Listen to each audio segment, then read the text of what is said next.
पिछले कई महीनों से पंचायत की एक भी मीटिंग नहीं हुई है और वैसे भी पंचायत का कार्यकाल अब पूरा हो रहा है। जगदीश राज, हुकुम सिंह और उनके साथियों के बारे में जलाल आगा साहब की राय कोई अच्छी नहीं है। गांव के लोगों को जागरूक भी तो करना है मेरे वीडियो के माध्यम से।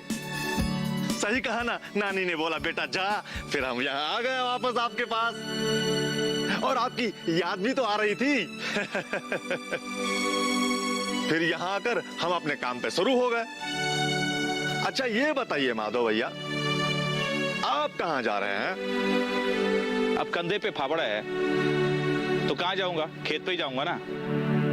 ये बात भी तो सही है। चलिए तो हम भी आपके साथ चले चलते हैं। वहां जाकर खेत खलियान में हम भी अपना वीडियो बनाते रहेंगे। अरे मैं तो जा ही रहा था, पर तुम्हारी भाभी जाने नहीं दे रही है। कह रही है कि 2 रोटी खा के जाओ। हाँ तो भाभी ठीक ही तो कह रही है माधव भैया। किसान आदमी को खाने पीने पे विशेष ध्यान देना चाहिए। भाभी सुनिए, माधव भैया को खाना खिलाकर ही खेत पे भेजिएगा, ठीक है? चलिए माधव भैया हम निकलते हैं अब। अरे वीडियो भी बनाना है भाई। पति परमेश्वर जी, अब आप शांति से बैठ जाइए और ये फावड़ा मुझे दीजिए। मैं आपके लिए खाना लेकर आती हूँ। औरतों की जिद भी ना कितनी अजीब होती है। ठीक है जाइए ले आइए।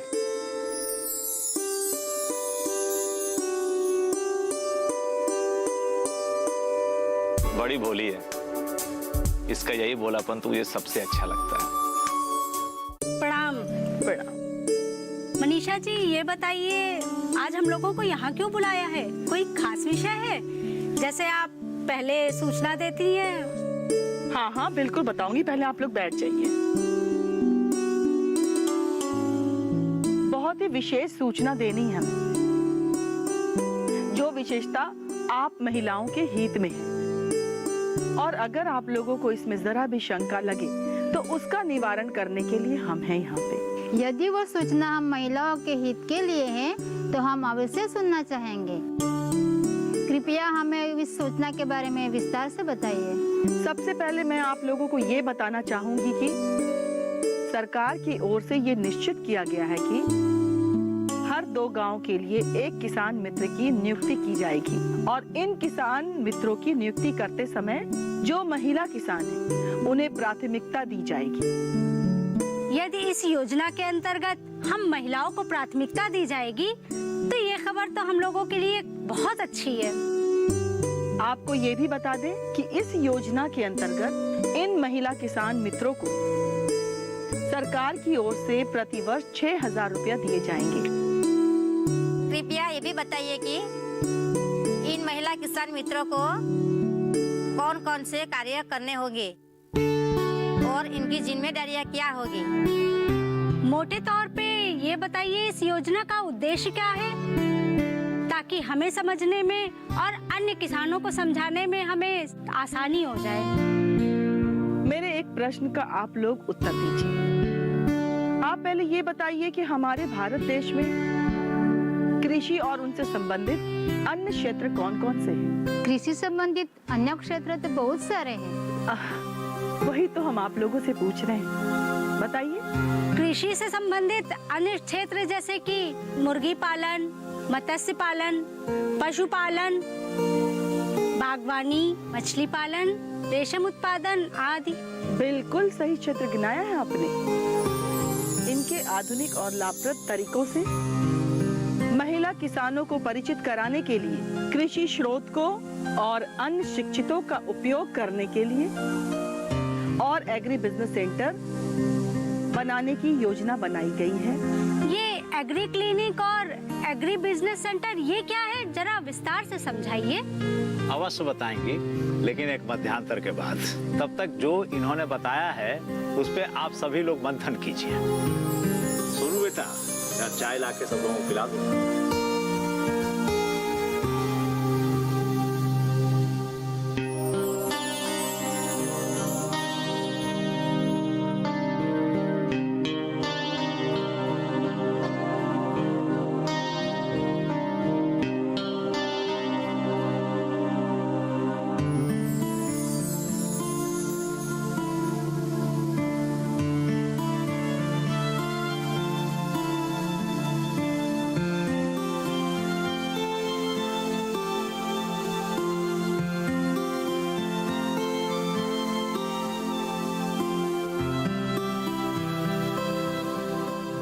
लोग जब तक बातें कीजिए, हम लोग आते हैं अंदर से।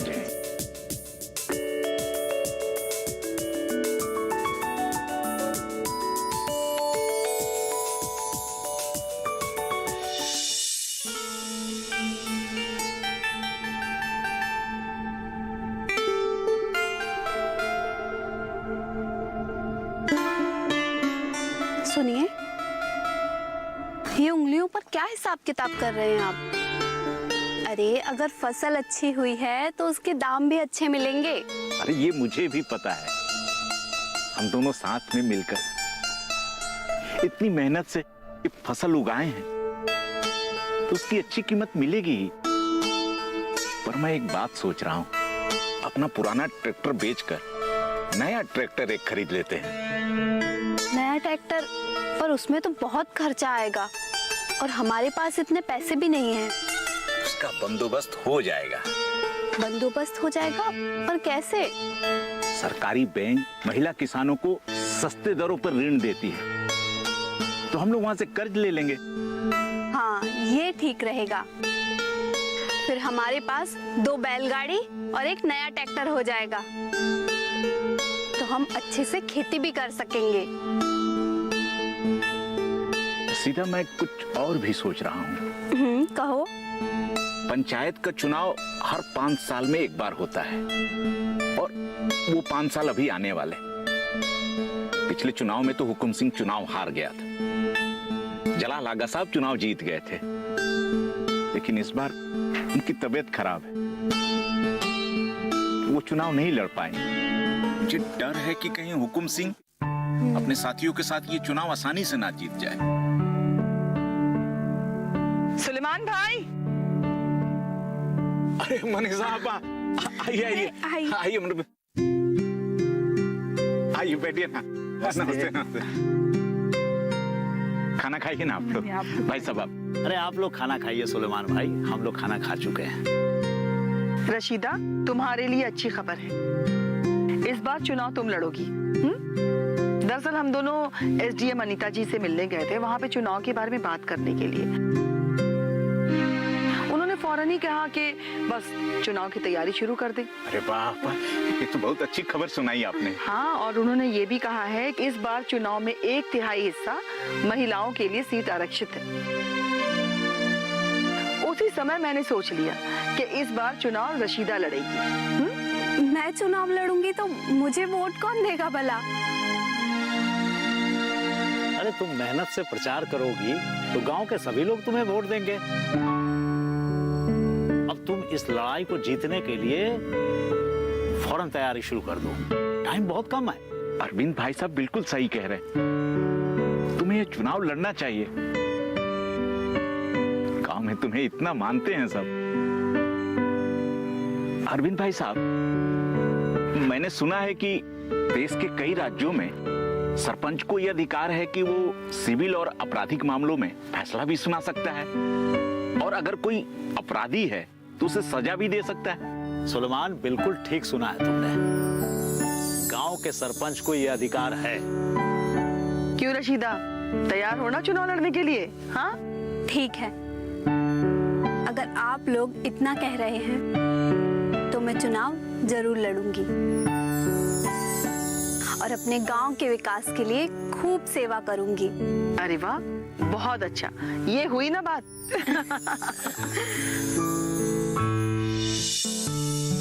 दामिनी, अपने सुलेमान चाचा को देखकर एक प्याली की जगह 2-3 प्याली चाय मेरे लिए ले आके रख देगी। ये क्या कह रहे हैं? इसमें क्या गलत कहा मैंने?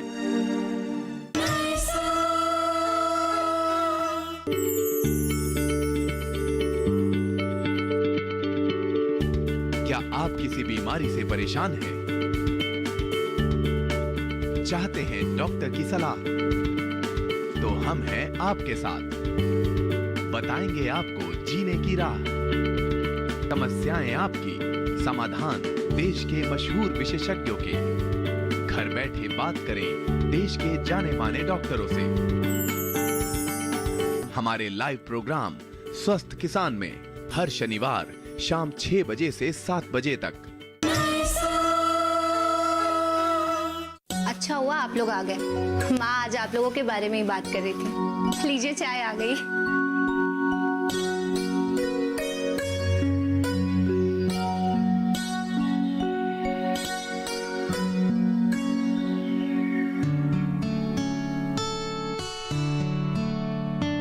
सविता भाभी, आपके हाथ की बनी चाय एकदम स्वादिष्ट होती है। एक कप से मन ही नहीं भरता, मन करता है कि 2-4 प्याली और चाय पी जाए। सुलेमान भाई, अभी ये जो चाय बनी है ना, ये मैंने नहीं, दामिनी ने बनाए हैं। कोई दिक्कत नहीं, नो समस्या, नो प्रॉब्लम। इसका क्या मतलब? मतलब बिल्कुल नदी की पानी की तरह साफ है। नदी का पानी? ये क्या कह रहे हैं? मेरा कहने का मतलब है कि दामिनी जब अपने ससुराल जाएगी तो मैं चाय पीने वहां जाया करूंगा।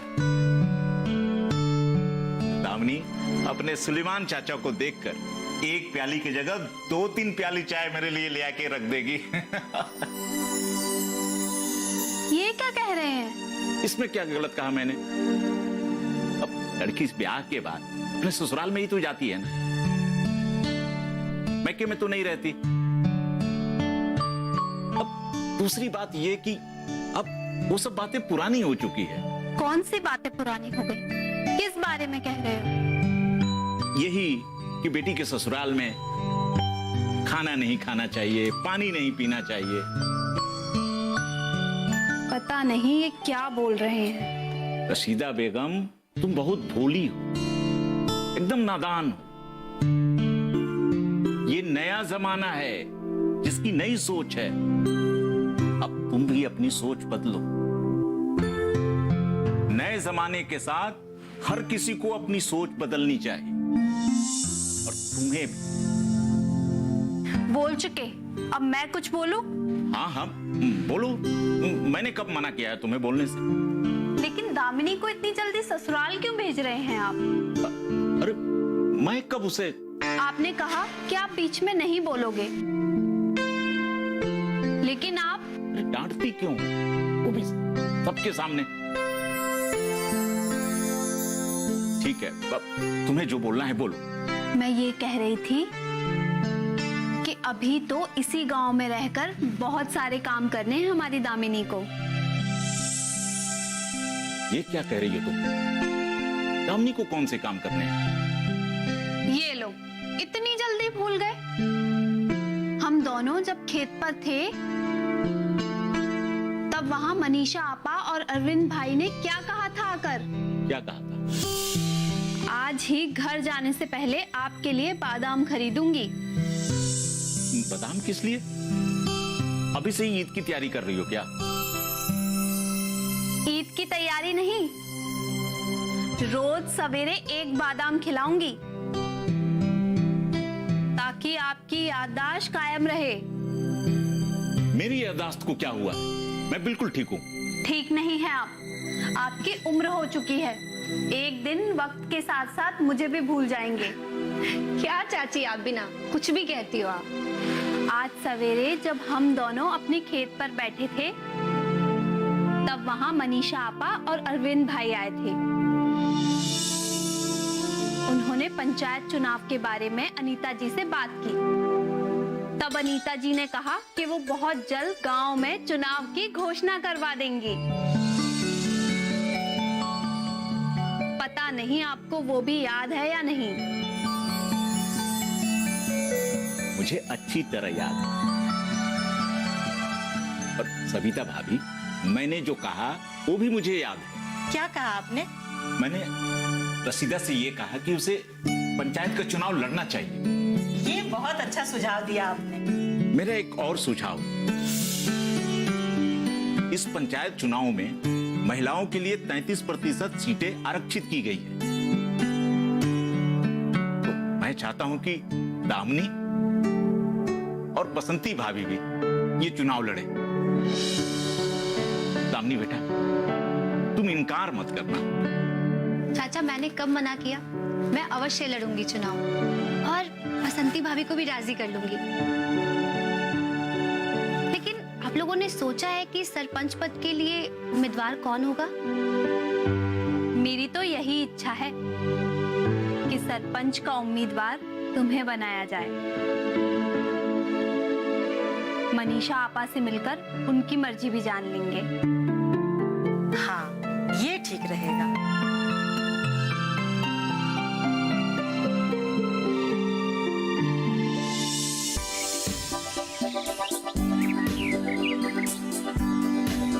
पता है अजय, आज रशीदा चाची, सुलेमान चाचा और माँ तुम्हारे घर जाने वाले हैं। तुम नहीं आओगी? क्यों नहीं आऊंगी मैं? अरे मेरे बारे में ही तो बात करने जा रहे हैं तुम्हारे घर। तुम्हारे बारे में? तुम्हारे बारे में कौन सी बात करनी है उन्हें? वो सब चाहते हैं कि इस बार पंचायत का चुनाव मैं लड़ूं। मैं भी चाहता हूँ। और देख, मम्मा फौरन हाँ कह देंगी। और मेरी एक बात याद रखना, तुम चुनाव में अवश्य जीतोगी। अच्छा, इतना विश्वास है मुझ पर? खुद से भी ज्यादा। तो चले? हाँ, क्यों नहीं? चल। बैठ। चले? हाँ।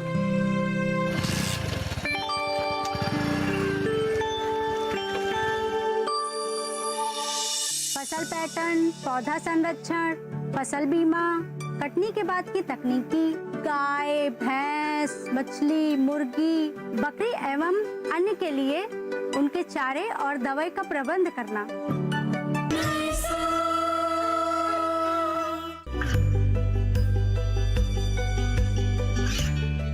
गांवों और पिछड़े क्षेत्रों में सरकारी योजनाओं की जानकारी पहुंचा। देश में कौशल और क्षमता विकास कर ग्रामीणों को सामाजिक बदलाव और विकास से जोड़ने की दूरदर्शन किसान की पहल चौपाल चर्चा देखें सोमवार से शुक्रवार सुबह 9 बजे।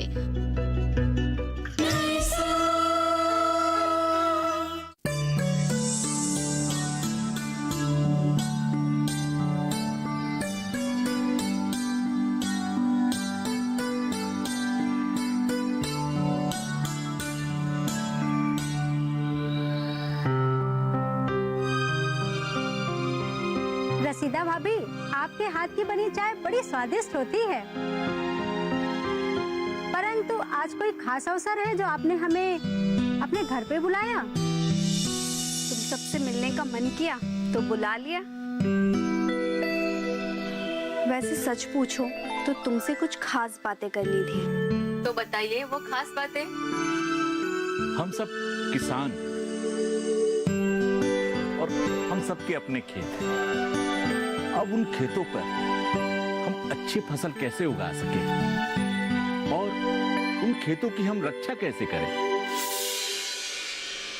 बस इन्हीं चंद मुद्दों पर आप लोगों से बातचीत करनी है। हम सब अवश्य सुनना चाहेंगे इस विषय पर। आप सब जानती हैं कि एग्री क्लिनिक के प्रमुख कार्य क्या हैं? जानते कैसे नहीं है? खेत की मिट्टी का स्वास्थ्य जांच कराना, फसल पैटर्न, पौधा संरक्षण, फसल बीमा, कटनी के बाद की तकनीकी, गाय, भैंस, मछली, मुर्गी, बकरी एवं अन्य के लिए उनके चारे और दवाई का प्रबंध करना। केवल यही नहीं, बल्कि इसके अतिरिक्त एग्री बिजनेस सेंटर का काम, कृषि उपकरणों को किराए पर देना, उनकी मरम्मत की व्यवस्था करना, खाद, बीज, कीटनाशक और अन्य इनपुट की आपूर्ति करना और अपने आप को उद्यमी बनाने के लिए कोशिश करना। लेकिन आप जानते हैं रसीदा भाभी, इसमें बहुत सारा पैसा लगता है। उसका बंदोबस्त करना भी बहुत मुश्किल पड़ जाता है। आपकी चिंता मैं दूर किए देता हूँ। बैंक, नाबार्ड एवं अन्य वित्तीय संस्थाओं से आपको सस्ते दर पर ऋण तो मिलेगा ही और साथ में उन किसान बहन भाइयों को सब्सिडी भी उपलब्ध कराती है। आपको ये भी बता दें कि ये बिजनेस शुरू करने वाले पुरुष किसानों के मुकाबले महिला किसानों को 44% सब्सिडी ज्यादा मिलती है। ये तो बहुत अच्छी खबर बताई सुलेमान भाई आपने। अब एक सवाल का जवाब भी दीजिए। अच्छी, पूछिए। मान लीजिए मुझे जुताई के लिए ट्रैक्टर खरीदना है, तो क्या हम महिलाओं को मिलने वाली सब्सिडी का अलग से प्रावधान है? और हाँ, एक और प्रश्न पूछना है।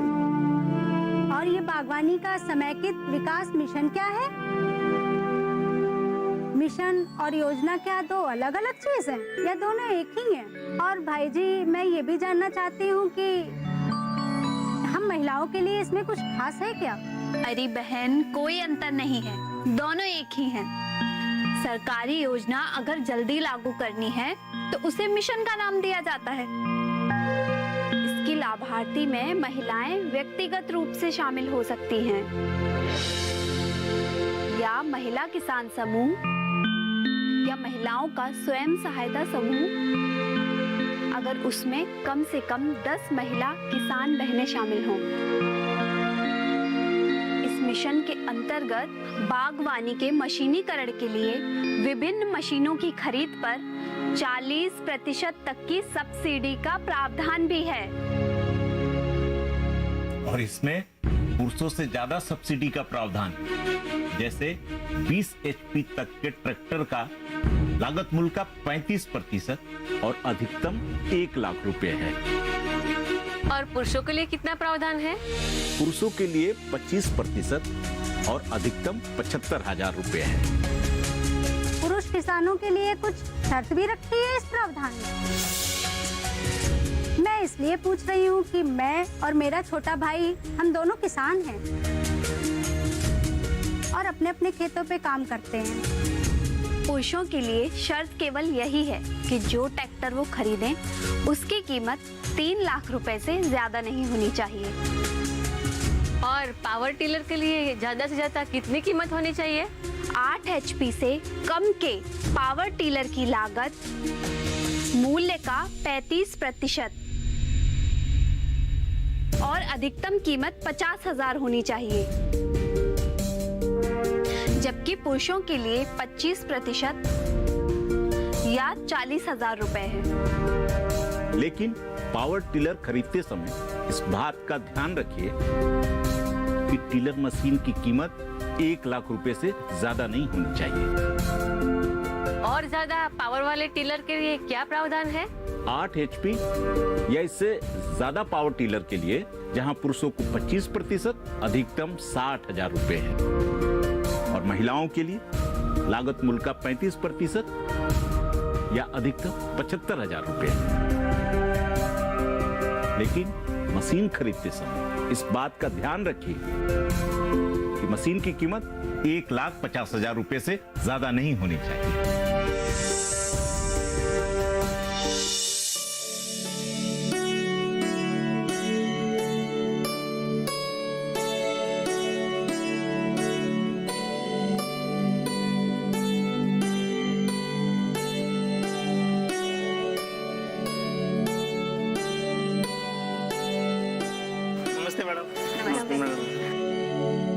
मनीषा चाची कहाँ है? मैडम अंदर है, आप बैठिए तो मैं बुला के लाता हूं। हाँ, बुला लीजिए।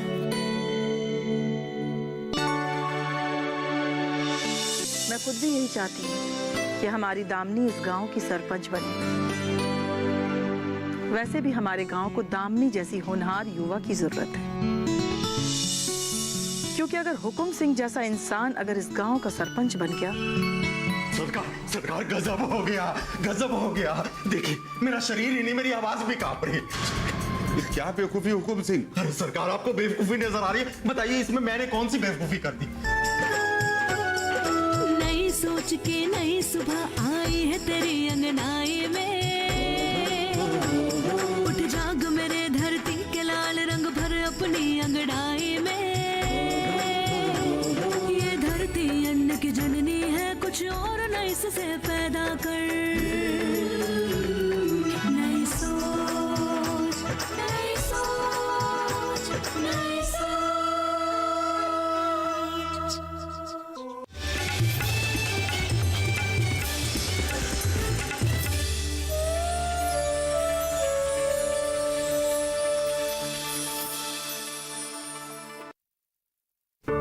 सोच के सह प्रायोजक